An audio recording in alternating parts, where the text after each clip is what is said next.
વિદ્યાર્થી મિત્રો, ધોરણ 12નું પ્રકરણ 1 સંબંધ અને વિધેય શરૂ કરવા જઈ રહ્યા છીએ. આ પ્રકરણ તમે ધોરણ 11માં ભણી જ ગયા છો. ફરીથી થોડું યાદ કરીએ અને આગળ વધીએ. સૌપ્રથમ સંબંધની વ્યાખ્યા આપું છું. ધારો કે a not equal to 5, b not equal to 5, તો a cross b ના ઉપગણને a થી b નો સંબંધ કહે છે. સંબંધ કહે છે. એની ગાણિતિક વ્યાખ્યા, સંબંધની ગાણિતિક વ્યાખ્યા. a not equal to 5, b not equal to 5, તો a ક્રોસ b ના ઉપગણને a થી b નો સંબંધ કહેવાય. એક ઉદાહરણ લઈએ આપણે.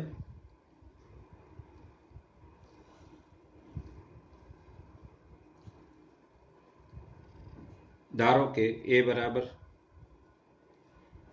1 2 3 છે, b બરાબર 4 5 લઉં છું. વ્યાખ્યા શું છે કે a ક્રોસ b ના ઉપગણને a થી b નો સંબંધ કયો છે. તો પહેલા a ક્રોસ b મેળવીએ.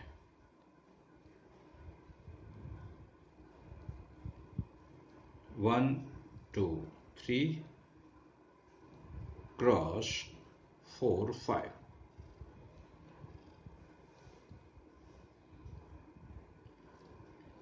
is equal to એક સાથે 4, તમને આવડે જ છે. એક સાથે 5, બે સાથે 4,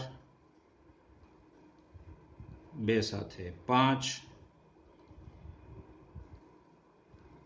3 સાથે 4, 3 સાથે 5 અને છગડીયો કૌંસ પૂરો. a ક્રોસ b છે. હવે a ક્રોસ b ના ઉપગણને a થી b નો સંબંધ કહેવાય. તો a ક્રોસ b ના ઉપગણો લખીએ.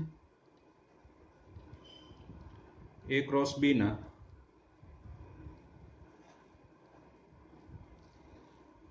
ઉપગણની પહેલા સંખ્યા લખીએ. ઉપગણની સંખ્યા બરાબર શું? તો કે 2 raise to a cross b માં ઘટક કેટલા છે? 1 2 3 4 5 6. સૂત્ર આપણને ખબર છે ઉપગણનું, 2 ની 6 ઘાત એટલે કે 64. માટે a થી b પરના સંબંધની સંખ્યા કેટલી?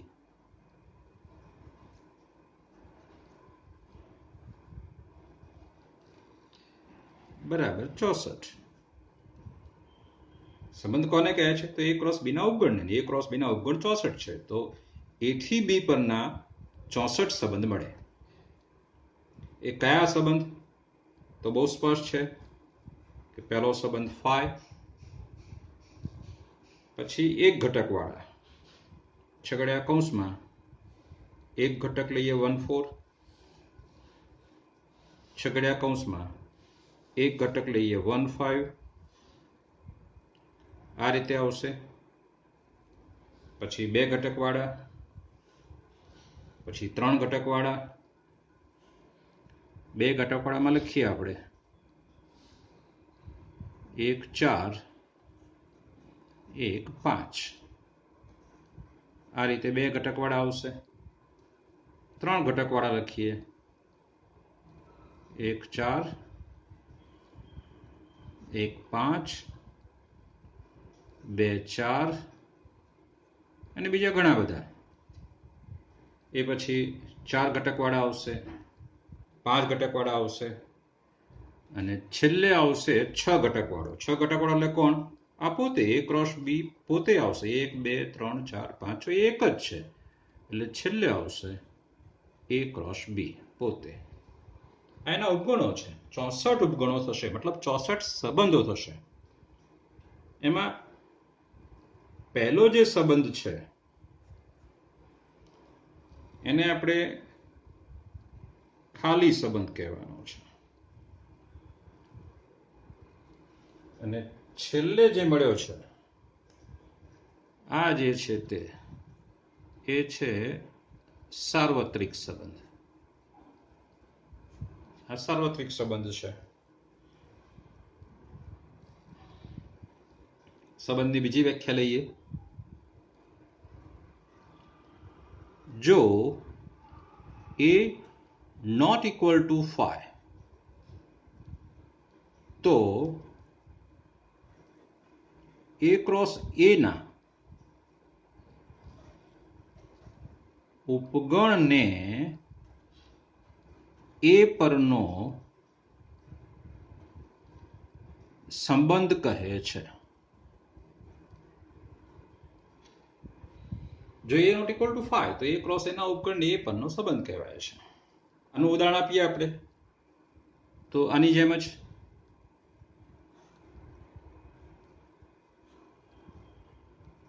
ધારો કે a બરાબર 1 2 તો a ક્રોસ એના ઉપગણ a પરનો સંબંધ કહેવાય એટલે પહેલા a ક્રોસ a શોધવાનો છે. a ક્રોસ a શોધીએ તો a ક્રોસ એટલે 1 2 ક્રોસ 1 2 એટલે બરાબર 1 સાથે 1 1 સાથે 2 2 સાથે 1 અને 2 સાથે 2. આ થયો a ક્રોસ a. હવે a ક્રોસ a ના ઉપગણની સંખ્યા a ક્રોસ a ના ઉપગણોની સંખ્યા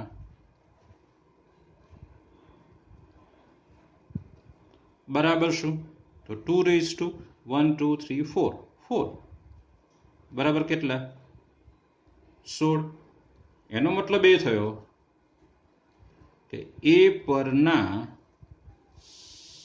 16 સંબંધ મળે.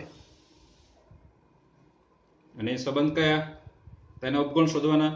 સૌ પ્રથમ 5, પછી એક ઘટકવાળા ગણ, પછી 2 ઘટકવાળા, 3 ઘટકવાળા, એમ કરતા કરતા છેલ્લે કોણ આવશે? a cross a. એમાં આપણે 5 ને શું કહીશું? તો કે ખાલી સંબંધ. અને a ક્રોસ a ને શું કહીશું? તો કે સાર્વત્રિક સંબંધ. ચાલો એ પરનું બીજું એક ઉદાહરણ લઈએ.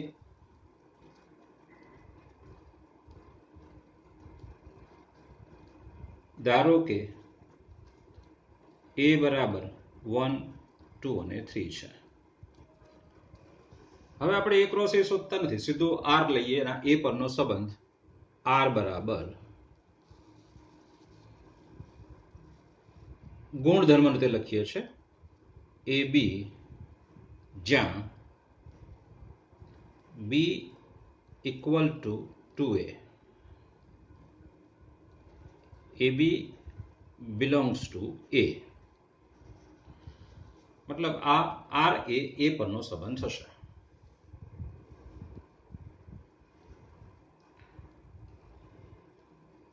આ લખ્યો છે ગુણધર્મ રીતે, આપણે લખીએ હવે એને યાદી રીતે કે r બરાબર શું થશે? તો કે છગડિયા કૌંસમાં તમારે આ જોડ એવી લેવાની છે કે b બરાબર 2a થાય.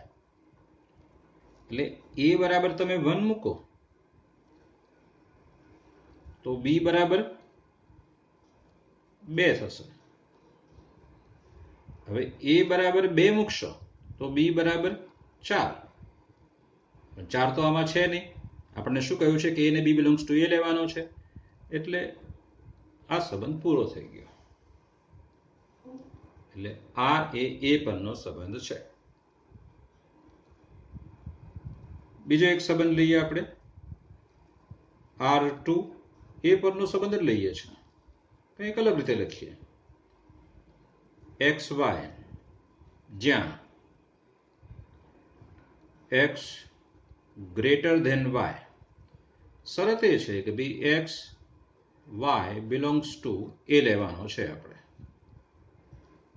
તો આને લખીએ આપણે યાદી રીતે.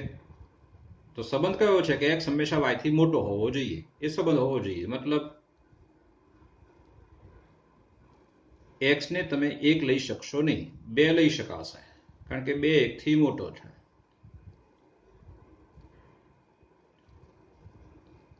3 લઈ શકાશે, કારણ કે 3 1 થી પણ મોટો છે અને 3 2 થી પણ મોટો છે.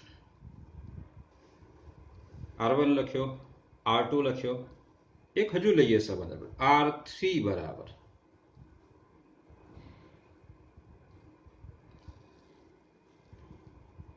XY જ્યાં X plus Y belongs to N. X Y belongs to A. આ લખવું જરૂરી છે, કારણ ખબર પડશે તો જ કે ભાઈ આ સંબંધ R3 છે એ પરનો સંબંધ છે, એટલે XY belongs to A લખવું જરૂરી છે. સરસ શું છે અહીંયા કે X plus Y belongs to N, મતલબ એવા તમે X ને Y લઈ શકો કે જેનો સરવાળો N માં થાય. તો હવે 1 અને 2 નો સરવાળો 3, 2 અને 3 નો સરવાળો 5, મતલબ આ 3 માંથી કોઈ પણ 2 ઘટકનો સરવાળો N માં આવશે જ. એટલે કોણ આવશે? તો કે A ક્રોસ A પોતે જ. કેમ? A ક્રોસ A એટલે શું? તો 1 1 1 2 1 3 2 1 2 2 2 3 3 1 3 2 અને 3 1. A ક્રોસ A પોતે જ મળવાનો છે. આમ R3 છે. મતલબ R3 એ કયો સંબંધ છે? એ સાર્વત્રિક સંબંધ છે. ચલો આગળ હજુ બીજું યાદ કરીએ આપણે જરા.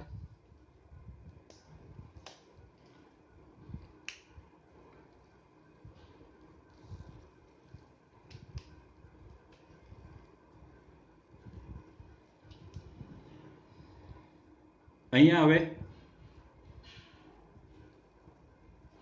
આ સંકેતનો મતલબ શું હતો એ યાદ કરીએ કે જો XY belongs to R, તો શું કહેલું આપણે કે તો અને તો જ X એ Y સાથે R દ્વારા સંબંધ ધરાવે છે.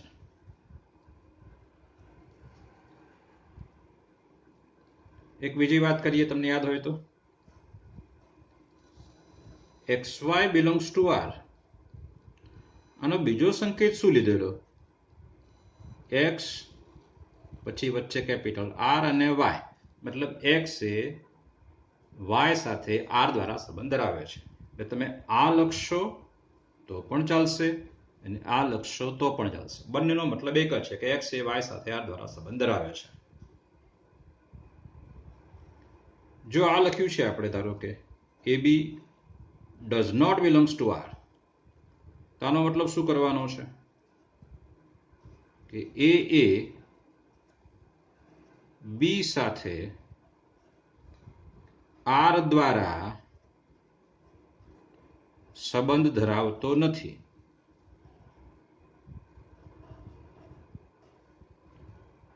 A એ B સાથે R દ્વારા સંબંધ ધરાવતો નથી, મતલબ આ A અને B R થી સંબંધિત નથી એવું કહી શકાય. રિવિઝનનો છેલ્લો પોઈન્ટ યાદ કરો. R એટલે કે સંબંધ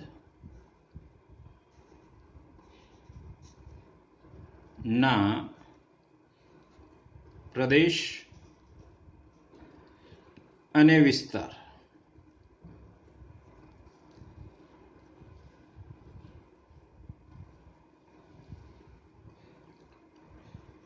ધારો કે R એ એ પરનો સંબંધ છે.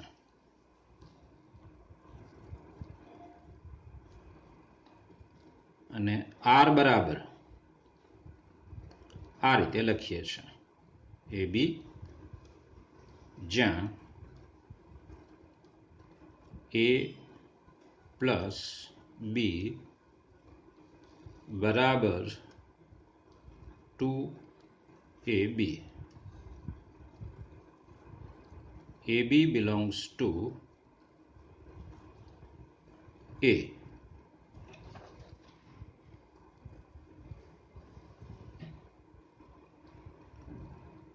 અહીં પ્રદેશ બરાબર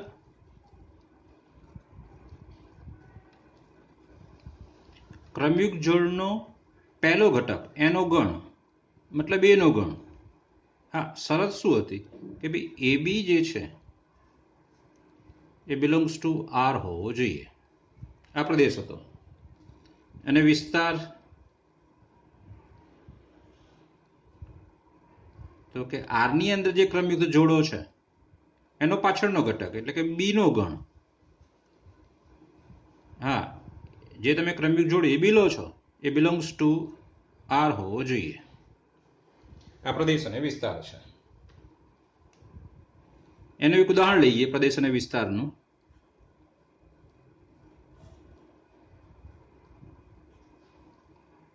ધારો કે એ બરાબર 1, 2, 3 અપ ટુ 20 છે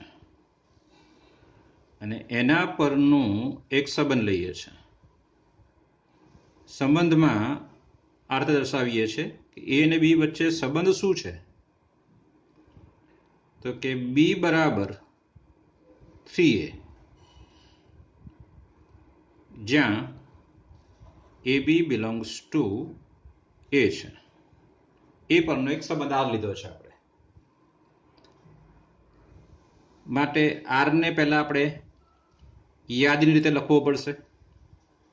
શરત કેવી છે કે બી એ એથી 3 ગણો હોવો જોઈએ. એટલે એ બરાબર 1 લખું હું તો બી કેટલા આવશે 3. એ બરાબર 2 લખું તો બી કેટલો આવશે 6. એ બરાબર 3 લઉં છું એની જગ્યાએ 3 તો 3 તરી 9. બી બરાબર 9. એ બરાબર 4 લઉં છું તો 4 તરી 12. એ બરાબર 5 લઉં છું તો બી બરાબર 5 3 15. એ બરાબર 6 લઉં છું તો બી 6 તરીને 18. એ બરાબર 7 લઉં છું તો 7 તરી 21, પણ 21 એમાં નથી તો એ બરાબર 7 લઈ શકાશે નહીં. મતલબ આ સંબંધ પૂરો થયો. અને હવે તમારે આરનો પ્રદેશ અને વિસ્તાર લખવો હોય તો કેવી રીતે લખશો? તો આરનો પ્રદેશ